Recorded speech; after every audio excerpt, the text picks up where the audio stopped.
Hello అండి. అందరికీ నమస్కారం. తమిళనాడులో ప్రజలిచ్చిన తీర్పు కేవలం ఒక ఎన్నికల ఫలితమే కాదు. 6 దశాబ్దాలుగా కొనసాగుతున్న ద్రవిడ రాజకీయాలకు ఇచ్చిన భారీ వార్నింగ్. డబ్బు పంచినా, ఉచిత పథకాల వర్షం కురిపించినా మాకు మార్పు కావాలి అని తమిళ ప్రజలు గట్టిగా చెప్పేశారు. అందరికీ షాక్ ఇస్తూ ఎలాంటి పెద్ద రాజకీయ అనుభవం లేకుండా సినీ నటుడు జోసెఫ్ విజయ్ స్థాపించిన టీవీకే పార్టీ తమిళనాడులో అతిపెద్ద పార్టీగా అవతరించింది.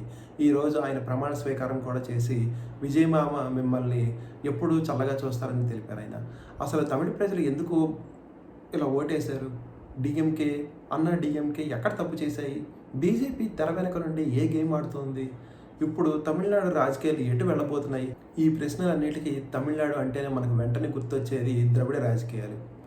స్వతంత్రం తర్వాత కొంతకాలం కాంగ్రెస్ ప్రభావం ఉన్న ఆ తర్వాత డీఎంకే, అన్నా డీఎంకే పార్టీలు రాష్ట్ర రాజకీయాలను పూర్తిగా తమ ఆధీనంలోకి తీసుకున్నాయి. ఎంతగా బలపడిపోయాయంటే జాతీయ పార్టీలైన కాంగ్రెస్, బీజేపీ కూడా అక్కడ తోక పార్టీలుగా మారిపోయాయి. దాదాపు 6 దశాబ్దాలుగా ఆ 2 పార్టీలే తమిళనాడును పాలిస్తున్నాయి.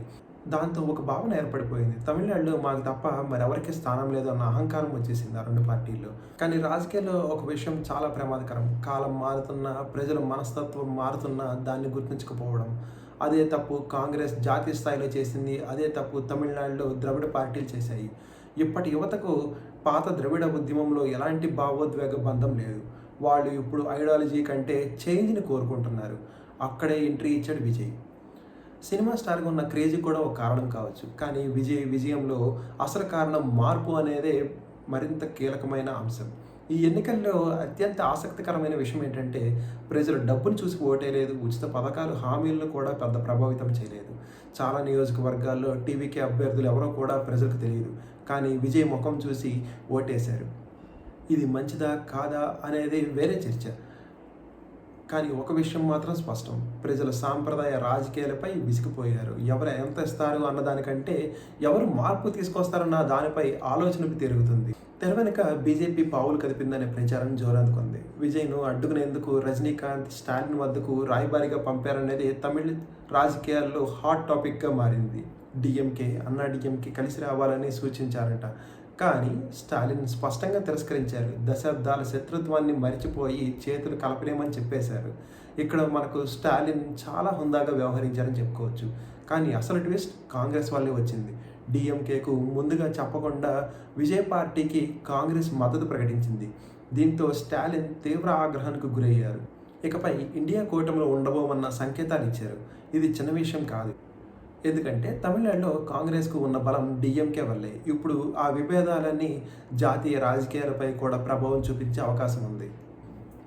ఇక మరో ఆసక్తికర విషయం ఏంటంటే తమిళనాడు చరిత్రలో తొలిసారిగా ఇలాంటి హంగ్ పరిస్థితి ఏర్పడింది. అతిపెద్ద పార్టీగా టీవీకే అవతరించిన ప్రభుత్వం ఏర్పాటుకు కావాల్సిన మెజారిటీ మాత్రం రాలేదు.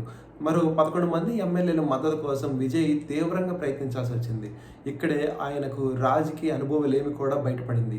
గవర్నర్‌ను కలవటం, తిరిగి రావటం, కొన్ని నిర్ణయాల్లో కన్‌ఫ్యూషన్ కనిపించింది. అయితే ఇదంతా ప్రజల్లో విజయ్ పట్ల సానుభూతి కూడా పెంచింది. మొత్తానికి తమిళనాడు ఎన్నికలు ఓ పెద్ద సందేశాన్ని ఇచ్చాయి. ప్రజలు ఒకసారి మార్పు కోరుకుంటే డబ్బు, హామీ, సంక్షేమ పథకాలు, పాత రాజకీయ బ్రాండ్లు ఏవి పనిచేయవు. ద్రవిడ రాజకీయాలు అజేయం అనుకున్న సమయంలో ఓ కొత్త నాయకుడినికి తమిళనాడు ప్రజలు అవకాశం ఇచ్చారు. ఇది నిజంగా ప్రజాస్వామ్యంలో ఓ ఆసక్తికరమైన మార్పు. ఇప్పుడు ఒకటే ప్రశ్న, విజయ్ నిజంగా మార్పు తీసుకొస్తారా? లేక ఇంకో సాంప్రదాయ రాజకీయ నాయకుడిగా మారిపోతారా?